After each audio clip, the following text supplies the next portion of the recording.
नमस्कार, स्वागत है आप सभी का बड़ी बहस में। मैं हूं आपके साथ पराग गुप्ता। यूपी में चुनाव के साथ सियासी हलचल तेज हो गई है।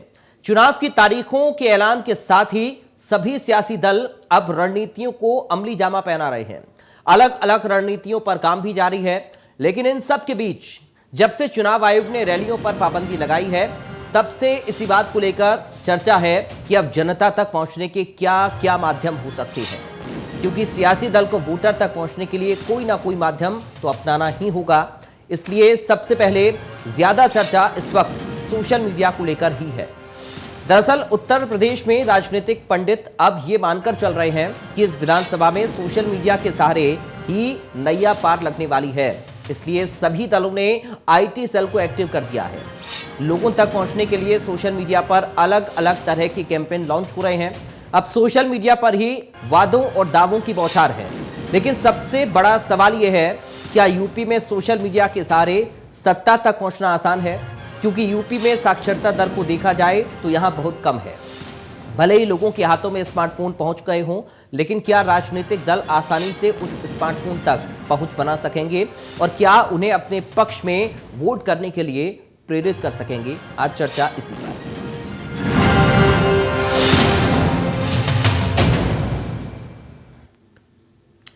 तो सियासी वार पलटवार लगातार जारी है। सोशल मीडिया पर ही आर पार हो रहा है और इस वक्त राजनीतिक दल ये जुगत बिठा रहे हैं कि कैसे सोशल मीडिया के माध्यम से ही हम लोगों तक पहुंच पाएं, अपने वादों को, अपने दावों को पहुंचा पाएं। और इसलिए सभी पार्टियां अब सोशल मीडिया के प्रचार प्रसार में जुट गई हैं।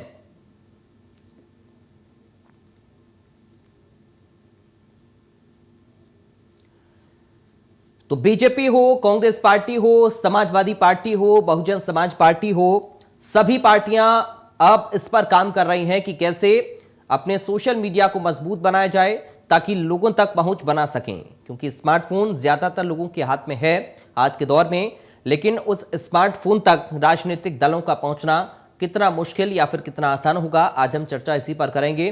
क्योंकि अब सारा आरोप प्रत्यारोप, सारा वार पलटवार सोशल मीडिया के माध्यम से ही होगा। क्योंकि चुनाव आयोग ने चुनाव की तारीखों के ऐलान के साथ ही 15 जनवरी तक रैलियों पर रोक लगा दी है। यानी कि अब सभाओं को संबोधित नेता लोग नहीं कर पाएंगे। सिर्फ सोशल मीडिया के जरिए ही अपना कैंपेन अब चलाने में राजनीतिक दल जुट गए हैं। उधर अब बड़ा सवाल यह भी है कि अब नेताओं को और ज्यादा सोशल मीडिया पर एक्टिव होना पड़ेगा, चाहे वो फेसबुक हो, इंस्टाग्राम हो, ट्विटर हो, कू हो। आजकल यही सोशल मीडिया प्लेटफॉर्म बहुत ज़्यादा पॉपुलर हैं और लोग इन पर एक्टिव भी हैं। अब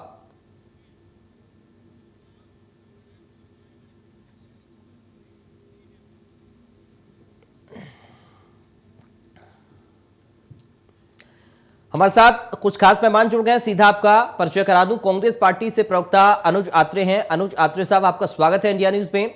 समाजवादी पार्टी से प्रवक्ता अभिषेक वाजपेयी हैं। अभिषेक वाजपेयी जी, आपका स्वागत है इंडिया न्यूज में। और हमारे साथ साइबर एक्सपर्ट हैं राहुल मिश्रा। राहुल मिश्रा जी, आपका स्वागत है इंडिया न्यूज में। सबसे पहले अभिषेक वाजपेयी साहब, शुरुआत में आप ही के साथ कर रहा हूं, कितना ज्यादा मुश्किल लग रहा है सोशल मीडिया के जरिए लोगों तक पहुंचना? क्योंकि ज्यादातर लोग स्मार्टफोन तो यूज करते हैं, लेकिन राजनीतिक दलों का पूरी तरीके से सोशल मीडिया पर निर्भर होकर और उसी के माध्यम से लोगों तक पहुंचने में किस तरह से अभियान आप लोगों का चल रहा है और कितनी मुश्किलें इसमें आ रही हैं, या फिर आप लोगों को आसान लग रहा है? अभिषेक जी। देखिए, आज सोशल मीडिया को हर व्यक्ति जानता है कि कैसे यूज करना है और कैसे उसका सदुपयोग करना है। और आदरणीय अखिलेश यादव जी ने पूरे उत्तर प्रदेश में बहुत सारे ग्रुप्स उनके निर्देशों के अनुसार बनाए गए हैं, जिसमें समाजवादी पार्टी ने क्या क्या काम किया था, कब कब कितनी भर्तियां दी थी, कितने लैपटॉप बांटे थे, लोगों के लिए क्या क्या किया है, पेंशन स्कीम से लेकर के डायल 100, इन सब चीजों के लिए बहुत सारे चीजों को दिखाया गया है और बताया भी गया है। उसमें मूल मंत्र भी आदरणीय अखिलेश यादव जी दे चुके हैं। लेकिन अभी कोर मंत्रणा होनी है, जो कि महानगर अध्यक्षों को देनी है और जिला स्तर के लोगों को देनी है, क्योंकि ग्रुप बन करके तैयार हो चुके हैं। सारे कार्यकर्ता जमीन से लेकर जमीन से जुड़े हुए जितने भी कार्यकर्ता हैं हमारे, हर कोई तैयार बैठा हुआ है, सिर्फ निर्देशों का पालन करना है। लेकिन आदरणीय अखिलेश यादव जी ने इस बात को भी कहा हुआ, हमें एक दूसरे का हाथ पकड़ करके आगे चलना है, जनता को भी आगे बढ़ाना है। लेकिन इस कोविड काल में जो जरूरतमंद लोग हैं, जिनको हम सुविधाएं मुहैया नहीं करा पा रहे हैं, उनको भी सुविधाएं देने के साथ साथ जागरूक करना है।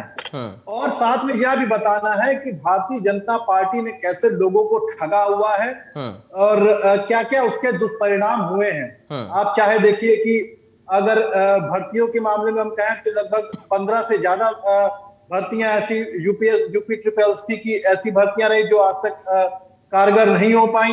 कैसे हमने महिलाओं के ऊपर रोज आए दिन हो रहे अत्याचारों को भी देखा है।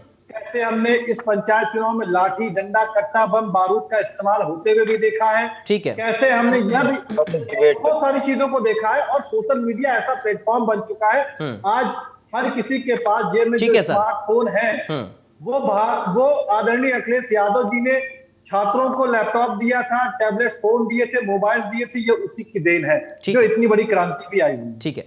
अनुज आत्रे जी, सोशल मीडिया के जरिए लोगों तक पहुंच बनाना और पूरी तरीके से उसी पर अब निर्भर रहना, कांग्रेस पार्टी किस रणनीति के तहत इस पर काम कर रही है? कैसे आप लोग खुद के सोशल मीडिया प्लेटफॉर्म्स को मजबूत कर रहे हैं?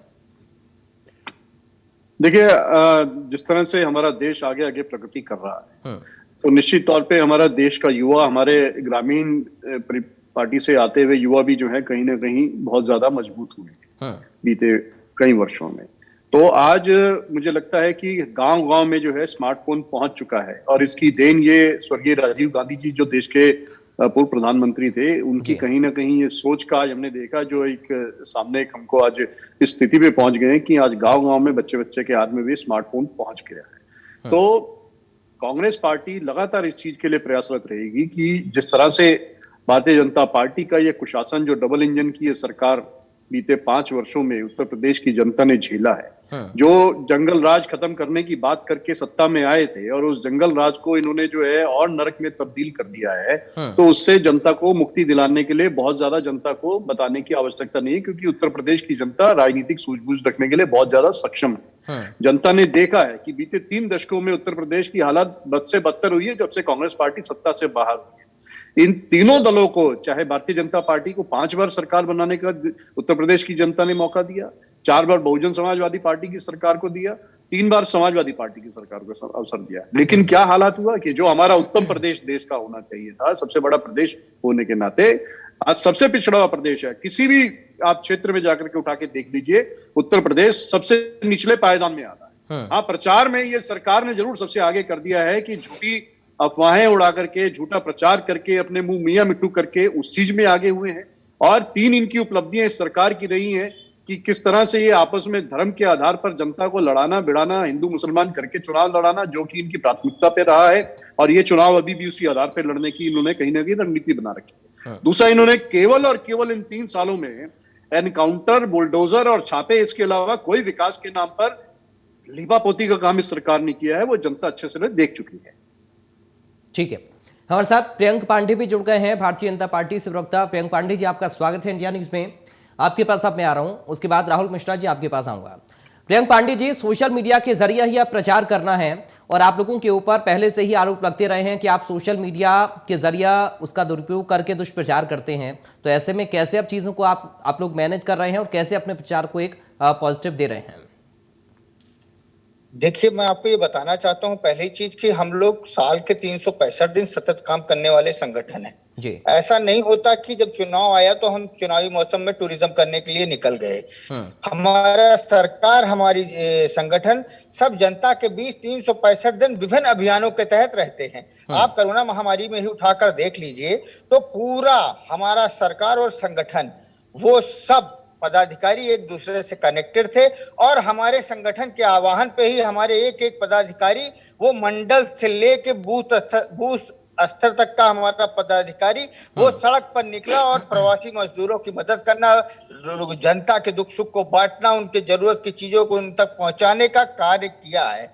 और लगातार चूंकि सतत हम काम कर रहे हैं तो हमारी योजनाएं नीचे तक हैं। और हम ये आपको बताना चाहते हैं, भारतीय जनता पार्टी का सिर्फ एक ही नीति है, अंत्योदय। अंत्योदय मतलब पंक्ति में बैठे अंतिम व्यक्ति तक सरकार की हर योजना पहुंचना, और वो लगातार पहुंच रही है। हम लोग चीजें डिलीवर करा रहे हैं। और आज उत्तर प्रदेश सुविधा के मंत्र पर आगे बढ़ रहा है।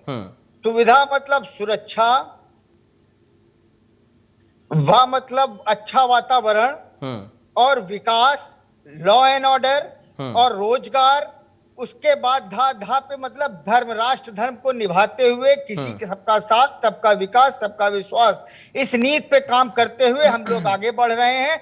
आज प्रदेश विकास की गंगा प्रदेश में बह रही है और आज प्रदेश देश की जीडीपी को बढ़ा रहा है। आज इकोनॉमी के लिहाज से उत्तर प्रदेश दूसरे नंबर पे है। कई ऐसे चीजें हैं जिस पर हम नंबर 1 पर पहुंच गए हैं। वो चाहे जो भी सेक्टर आप उठाकर देख लीजिए, चाहे वो लॉ एंड ऑर्डर हो, चाहे वह चिकित्सा व्यवस्था हो, चाहे वह सुरक्षा व्यवस्था हो, चाहे वह शिक्षा हो, चाहे वह इंफ्रास्ट्रक्चर हो, चाहे इंडस्ट्रियलाइजेशन हो, चाहे हमारी बहन बेटियों की शिक्षा और सुरक्षा का मुद्दा हो, हर क्षेत्र पर हमने अभूतपूर्व काम किया है। संगठित माफिया और अपराध को उत्तर प्रदेश से खत्म किया है। इन लोगों ने लगातार उत्तर प्रदेश को सिर्फ और सिर्फ गर्त में ढकेलने का काम किया है। हम लोगों ने लगातार उत्तर प्रदेश को इन 5 सालों में एक नया आयाम, एक नई ऊंचाई और एक नई यात्रा पर ले जाने का काम किया है। ठीक है, आपकी बात पर अभिषेक जी हंस रहे थे, उनसे मैं जवाब लूंगा, लेकिन उससे पहले राहुल मिश्रा जी, आप तो साइबर एक्सपर्ट हैं, ये जो सोशल मीडिया एक विकल्प के तौर पर, क्योंकि अब पूरी तरह से सोशल मीडिया पर ही राजनीतिक दलों को एक्टिव रहना है, तो कितना ज्यादा कारगर ये साबित होगा, कितना सक्सेस हो पाएगा चुनावी प्रचार के लिए, आप इसको क्या मान रहे हैं? राहुल जी। नमस्कार पराग जी, मेरा ऐसा मानना है कि हम बात कर रहे हैं सोशल मीडिया की, ये बहुत पावरफुल टूल है जिसका अगर राजनीतिक पार्टियां चाहें तो बहुत अच्छे से इस्तेमाल कर सकती हैं। अगर आपके पास एक पावरफुल मैसेज है और उस मैसेज को आप एक मास में कम्युनिकेट करना चाहते हैं साइलेंटली, तो सबसे अच्छा उसका तरीका है सोशल मीडिया। इसके अलावा bulk SMS, bulk voice calls, बहुत सारे मीडियम्स अवेलेबल हैं जिससे आप हर व्यक्ति तक इंडिविजुअली पहुंच सकते हैं और अपनी बातों को, अपनी स्कीम्स को एडवर्टाइज कर सकते हैं। तो मेरे हिसाब से ये बहुत पावरफुल टूल है, लेकिन कहीं ना कहीं उन पार्टीज को इसका बेनिफिट ज्यादा होगा जिनके पास डेटा अच्छा खासा है, बिकॉज ये पूरा गेम डेटा का गेम है। जिनके पास जितने ज्यादा यूजर्स के मोबाइल नंबर्स होंगे, आप उन तक बल्क वॉइस कॉल के माध्यम से अपने मैसेजेस पहुंचा सकते हैं, डायरेक्टली उनको कॉल कर सकते हैं और अपनी बातों को उन तक पहुंचा सकते हैं। और इसमें सबसे इंपॉर्टेंट चीज जो नोटिस करने वाली है वो ये है कि आपको हर किसी व्यक्ति को कोई भीड़ जुटाने की जरूरत नहीं है। अगर आपके पास एक अच्छा मैसेज है, एक पावरफुल मैसेज है, तो वो मैसेज एक मास तक कम्युनिकेट हो जाएगा और वो साइलेंटली सबको कम्युनिकेट हो जाएगा और वो उसका जो रिजल्ट होगा वो डायरेक्टली इलेक्शंस के बाद आपको पता चलेगा कि किसका मैसेज कितना इफेक्टिव रहा। अभी हम क्या देखते थे, अभी तक ट्रेडिशनल वे ये था कि किसकी रैली में कितनी भीड़ आ रही है, उसकी बेसिस आदमी अंदाजा लगाता था कि कौन सी पार्टी ज्यादा प्रभावित कर रही है लोगों को। बट अल्टीमेटली ये जो एक ऐसा मीडियम, अगर कोविड के केसेस आगे भी बढ़ते हैं, अगर इलेक्शन कमीशन ने कहा है कि वो रिव्यू करेगा रिसेंटली अगले हफ्ते, तो डिपेंड करेगा अगर केसेस और बढ़ते हैं और इस तरह की वर्चुअल रैली ही कंटिन्यू रहती हैं, तो ये देखना बहुत इंटरेस्टिंग होगा कि कौन व्यक्ति किसको मैसेज कितने अच्छे से कम्युनिकेट कर पा रहा है। लेकिन रही बात जी कंप्लीट करिए आप। एक बात और मैं बताना चाहूंगा कि अगर हम सोशल मीडिया का इस्तेमाल कर रहे हैं तो इसका एक पॉइंट ऑफ व्यू है जिसको सभी पार्टियों को ध्यान में रखने की जरूरत है, वो है फेक न्यूज। आजकल हम देख रहे हैं बहुत उसी का जिक्र मैं अभी करने वाला था जी। बहुत सारी फोटोग्राफ की मॉर्फिंग चल रही है, कोई इमेज को एडिट करके कुछ बना के लिख दिया या कोई फैक्ट जो पता नहीं अपने मन से कोई फैक्ट बना करके उसको सोशल मीडिया पे डाल दिया, तो उस केस में एफआईआर भी होंगी बहुत सारे अलग अलग पार्टीज के ऊपर, अलग अलग लोगों के ऊपर, और जो उन मैसेजेस को आगे शेयर या फॉरवर्ड करते हैं वो भी उतने ही दोषी हैं एज पर आईटी एक्ट जितना उस मैसेज को क्रिएट करने वाले। मान लीजिए एक फेक मैसेज, फेक पोस्टर किसी ने फेसबुक पे डाला, अब उसको 100 लोगों ने उस पोस्टर को शेयर कर दिया, उस फेक पोस्टर को, बिना जाने समझे कि वो न्यूज कितनी जेन्युइन है, तो वो 100 लोग भी उतने ही दोषी हैं जितना उस पोस्ट को करने वाला व्यक्ति। क्योंकि कोर्ट ऐसा मानती कि अगर आप उस मैसेज को शेयर कर रहे हैं, पोस्टर को शेयर कर रहे हैं, इट मींस आप चाहते हैं कि वो मैसेज ज्यादा से ज्यादा लोगों तक कम्युनिकेट हो और उस पे आपकी सहमति है। इसका मतलब अगर वो मैसेज गलत हुआ या किसी रिलीजन विशेष के खिलाफ हुआ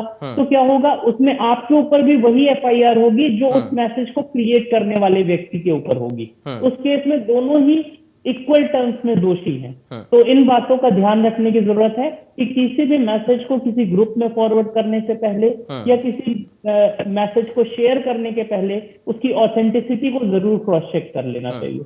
ये बड़ी महत्वपूर्ण बातें आपकी ओर से कही गई हैं और क्योंकि ये सभी राजनीतिक पार्टियों को समझने वाली बात भी है, हम कोई भी मैसेज को फॉरवर्ड करते हैं तो उसकी सत्यता कितनी है उसको जानना बहुत जरूरी है। अभिषेक वाजपेयी साहब, बहुत हंस रहे थे आप जब प्रियंक पांडे जी अपनी सरकार की उपलब्धियां गिना रहे थे, क्यों सर हंसी आ रही थी आपको? देखिए, मैं आपकी इस बात का जवाब दूं, भारतीय जनता पार्टी के मित्र की बातों का जवाब दूं, लेकिन उससे पहले मैं राहुल जी की बात का समर्थन करता हूं जी। इसके रिगार्डिंग अगर आप देखेंगे तो आदरणीय अखिलेश यादव जी ने प्रेस कॉन्फ्रेंस करके भारतीय जनता पार्टी के कलंकित चेहरा अमित मालविया के ऊपर एफआईआर करने के लिए भी बोला हुआ है। अमित मालविया वो है जो मध्य प्रदेश में आईटी सेल के अध्यक्ष भी रह चुके हैं और जिन्होंने पाकिस्तान को इंफॉर्मेशन सूचना देते हुए पकड़ाए थे, उनके ऊपर एफआईआर वगैरह भी दर्ज हुई थी, ये सभी जानते हैं। उनके ऊपर एफआईआर करने के लिए आदरणीय अखिलेश यादव जी ने इस बात को कही भी है। मैं राहुल जी की बात का बिल्कुल समर्थन करता हूं। दूसरी चीज जो आपका प्रश्न है, भारतीय जनता पार्टी के लिए तो मैं इतना कहना चाहता हूं, यह सरकार इस कदर आवाम पर एहसान करती है, यह सरकार इस कदर आवाम पर एहसान करती है, पहले आंखें छीन लेती है फिर चश्मे दान करती है। तो अगर आप इनसे पूछेंगे, अभी महंगाई के लिए अगर आप पूछेंगे इनसे कि पेट्रोल डीजल, तो कहेंगे ये हमारे हाथ में नहीं है। अब देखिए प्रियंका जी हंस रहे हैं। नहीं, मैं बता रहा हूं, सुन लीजिए, इनके पास एक सूटी टेप रिकॉर्डर चलता है, सेंट्रल गवर्नमेंट से लेकर के स्टेट गवर्नमेंट इनका यही चलता है। उसके बाद अगर आप कहेंगे कि भैया महंगाई बेरोजगारी वगैरह के लिए, तो कहेंगे ये पहले 60 साल तक कांग्रेस ने राज किया है तो कांग्रेस ने किसी लायक छोड़ा नहीं है। उसके बाद जब बचा कुचा कुछ अगर आएगा तो परेशानी और दिक्कत की बात कहेंगे तो कहेंगे कि नेहरू जी करके गए थे, और उसके बाद जब आखिरी में कुछ होगा तो कह देंगे कि मेरे हाथ में तो कुछ है ही नहीं।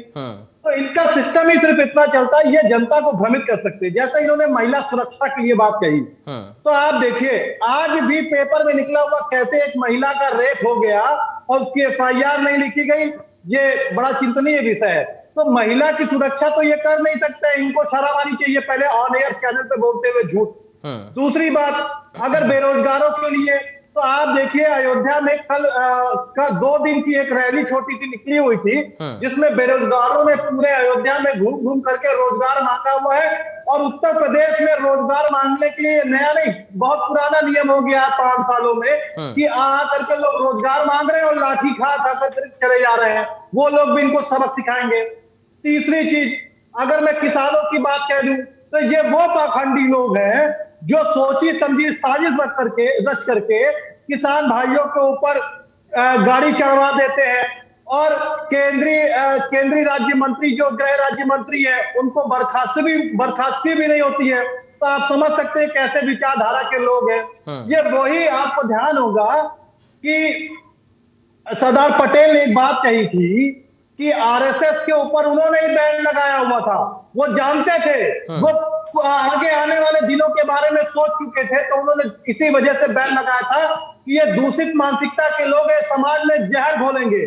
जब इनके पास 5 सालों में मुद्दों पे बात करने के लिए नहीं रह गई तो सिर्फ ये हिंदू मुस्लिम ही सब पे बात कर करके बदलाना चाहते हैं। और मैं एक छोटी सी बात और कहना चाहता हूं कि इन 5 सालों में आपने देखिए इन्होंने अभी बिजली के बिल आधे कर दिए। पूरे 5 साल जब आपकी सरकार हो गई तब आपने कुछ नहीं किया। चुनाव के 1 महीने पहले आपने बिजली का बिल आधा किया तो क्या जनता नहीं समझ रही है? अगर आपने कह दूं, मैं एक एक करके बात कर लूं, तो आपने सिर्फ विज्ञापन पे 15,000 करोड़ रुपए से ज्यादा का एक्सपेंसेस किया। क्या वो जनता के लिए काम नहीं आ सकता था? ठीक है सर। लगभग 16 करोड़ ग्रामीण आबादी जो उनके पास पीने के लिए पानी नहीं है, हर घर नल की योजना इन्होंने चालू की। लोगों के पास सहूलियत ही नहीं है, पानी कहां से दोगे? ठीक है, बुंदेलखंड में सबसे प्रचलित है। ठीक है, चलिए थोड़ा सा बचा के रखिए अभिषेक जी, अब थोड़ा सा बचा के रखिए। अनुज यात्रे जी इंतजार कर रहे हैं। अनुज जी, पश्चिमी उत्तर प्रदेश के साथ ही शुरुआत हो रही है पहले चरण के साथ यूपी में चुनाव की। अब समाजवादी पार्टी कह रही है कि किसान हमारे साथ हैं, जयंत चौधरी उनके साथ हैं, क्योंकि बीजेपी कह रही है कि हमें कोई डर नहीं है, कोई नुकसान नहीं है। किसानों के आंदोलन का मुद्दा, गन्ना किसानों का मुद्दा, क्या ये भारी पड़ सकता है बीजेपी के ऊपर? और कांग्रेस को इसमें क्या बेनिफिट है? कांग्रेस क्या किस तरीके से किस रणनीति के तहत काम कर रही है पश्चिमी उत्तर प्रदेश के लिए? देखिए, पश्चिमी उत्तर प्रदेश में किसानों की हालत किसी से छुपी नहीं है। किस तरह से गन्ना किसानों के साथ धोखा किया गया है आंकड़ेबाजी का खेल करके, पिछली सरकारों ने, सबने उनको कहीं ना कहीं प्रताड़ित करने का काम किया है।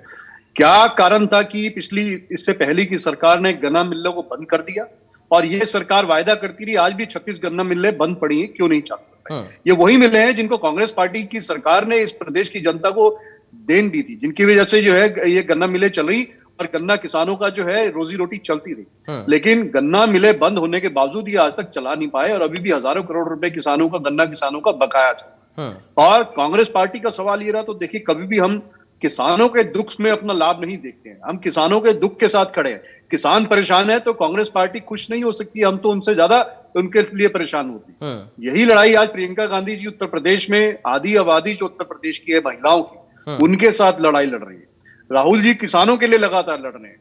तो कांग्रेस पार्टी लगातार जो है इनकी मांग करती आई है, चाहे हम शुरुआत पश्चिम उत्तर प्रदेश से हो रही है, तो देखिए पश्चिम से ही परचम लहराएगा, पश्चिम से ही इनकी जो है वापसी तय है, और दूसरों का जो है कोई रास्ता है नहीं कांग्रेस पार्टी के लिए। वहां की आप जाके देखिए, जनता से सर्वे कीजिए, जनता चाहते हैं, पश्चिम का किसान चाहता है, और पश्चिम का किसान जानता है कि अगर किसी ने भला किया है उन लोगों का, तो कांग्रेस पार्टी ने भला किया है, चाहे केंद्र में सरकार रहते हुई हो या 3 दशक पहले। लेकिन अनुज जी, समय भी तो काफी हो गया ना अभी उत्तर प्रदेश में। अगर केवल हम प्रदेश के परिप्रेक्ष्य में बात करें तो समय काफी ज्यादा हो गया। कैसे आप किसानों को बताएंगे, कैसे आप समझाएंगे कि कांग्रेस पार्टी अगर आती है तो हाँ भला आपका करेगी, या फिर जो गन्ना किसानों की मांगे हैं, जो बाकी किसानों की मांगे हैं, उन पर काम होगा? देखिए, बताने की आवश्यकता नहीं है, किसान जानते हैं, भली बात ही जानते हैं कि जितनी बुरी हालात इन समय किसानों की हुई है उससे पहले कभी नहीं हुई थी। कांग्रेस पार्टी ने तो लगातार किसानों के उत्थान के लिए काम किया। हरित क्रांति शुरू हुई तो कांग्रेस के राज में शुरू हुई। इसी तरह से गन्ना किसान और तमाम उत्तर प्रदेश के किसान जानते हैं कि कांग्रेस पार्टी हमेशा किसानों के हित में खड़ी थी। इन लोगों ने तो काले कानून ला करके, चोर रास्ते से संसद से पारित करा करके किसानों के ऊपर थोप दिया था। अगर राहुल जी संसद में सबसे पहले ना आवाज उठाते तो देश के किसानों तक ये आवाज नहीं पहुंचती। और किसानों की आवाज उठाने के लिए संसद से लेकर सड़क तक कांग्रेस पार्टी ने ही तो काम किया है। आज 700 किसानों से ऊपर शहीद हो गए हैं। कौन पार्टी उनके साथ खड़ी रही किसानों के साथ, ये बता दीजिए। कहीं समाजवादी पार्टी कहीं खड़ी दिखाई दी हो? भारतीय जनता पार्टी तो उनके विरोध में रही है लगातार। ठीक है, प्रियंक पांडे जी, मैं चाहूंगा आप जवाब दें दोनों की बात का, अभिषेक जी की बात का भी और अनुज यात्रे जी की बात का भी, क्योंकि पश्चिमी उत्तर प्रदेश के साथ ही देखिए शुरुआत हो रही है और बड़ा मुद्दा किसानों का काफी ज्यादा रहा। 1 साल से ज्यादा तक आंदोलन चला। सुन लीजिए, सिलसिलेवार तरीके से इनका जवाब लीजिए। पहले तो ये कि ये ऐसे रंग बदलते हैं और ऐसे टोपी का कलर बदलते हैं कि हम एक प्राइवेट लिमिटेड कंपनी से निकलकर दूसरे प्राइवेट लिमिटेड कंपनी की टोपी पहने तो शायद जनता को ज्यादा लूट सके।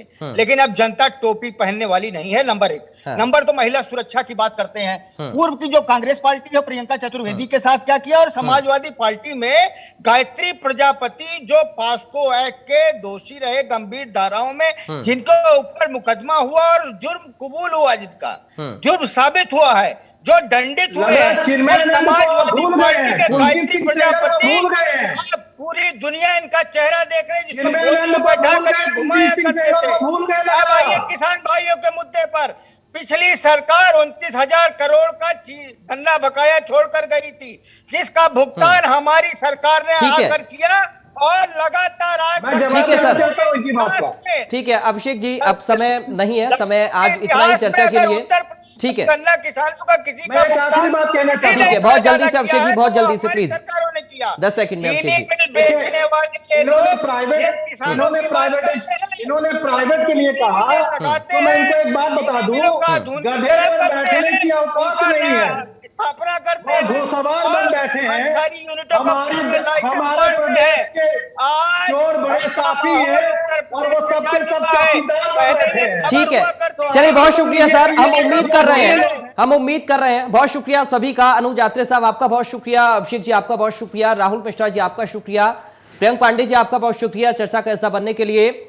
सोशल मीडिया के जरिए प्रचार का माध्यम है और ऐसे में आप राजनीतिक दल सोशल मीडिया पर बहुत ज्यादा एक्टिव हैं। देखना होगा कि चुनाव में कितना ज्यादा फायदा सोशल मीडिया के प्रचार का देखने को भी मिलता है, क्योंकि अब फिजिकली रैलियां तो नहीं होंगी, लेकिन सोशल मीडिया के जरिए हम कितना और कैसे प्रचार कर पाएंगे यह पार्टियों के लिए चैलेंज होगा। फिलहाल दीजिए इजाजत, नमस्कार।